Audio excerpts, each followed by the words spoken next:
Warning, if you came to get offended, you're in the right place. A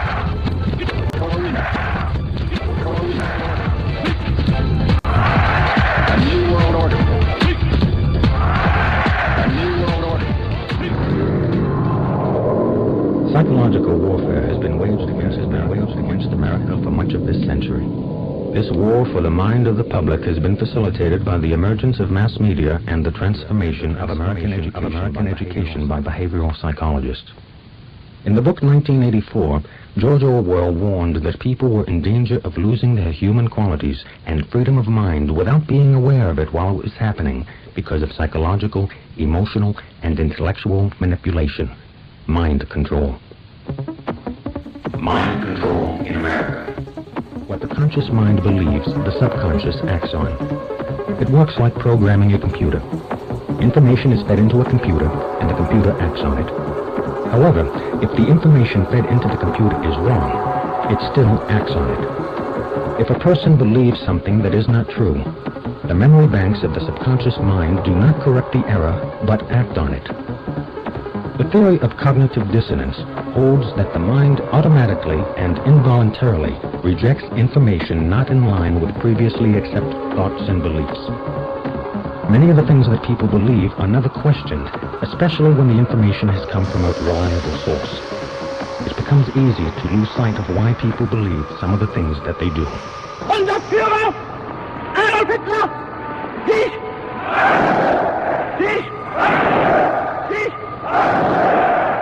People can be led to believe something that is not true when that information is carefully timed and presented by an accepted and respected authority. The purpose of propaganda is to direct public attention to certain facts. The whole art consists in doing this so skillfully that everyone will be convinced that the fact is real, wrote Adolf Hitler in Mein Kampf.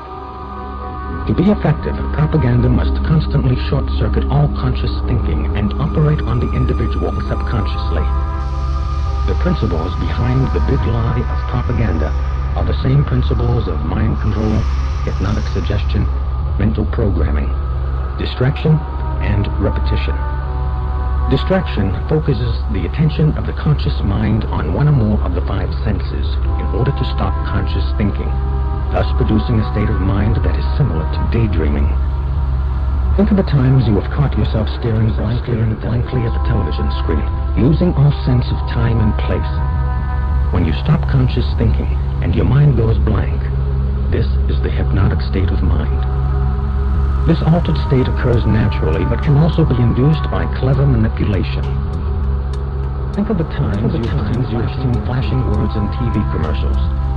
The flashing words are a distraction for your eyes to lock onto in order to induce hypnosis.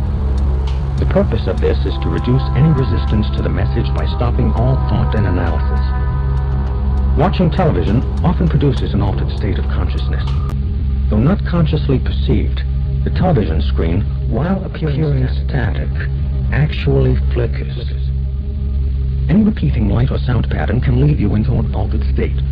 A hypnotist uses pattern speech by varying the pacing and inflection of his voice to induce this state of mind in his subject. It is in this state of mind where one is the most receptive to mental programming.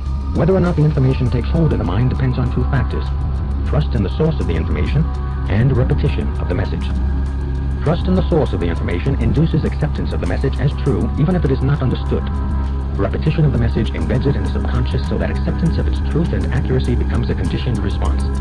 Thus, this information will be accepted as true without thinking about it whenever it is presented again. Subliminal perception is the process whereby you receive and respond to visual and sound information without being aware of it. The message in the form of printed words, pictures, or voices is presented either so rapidly or so faintly that you are not consciously aware of having seen or heard anything. In 1957, marketing researcher and psychologist James Vickery tested subliminal ads in a New Jersey movie theater. The messages, hungry, eat popcorn, and drink Coca-Cola, were flashed on the screen at 1/3000th of a second every 5 seconds during the movie. Sales increased for popcorn and Coca-Cola.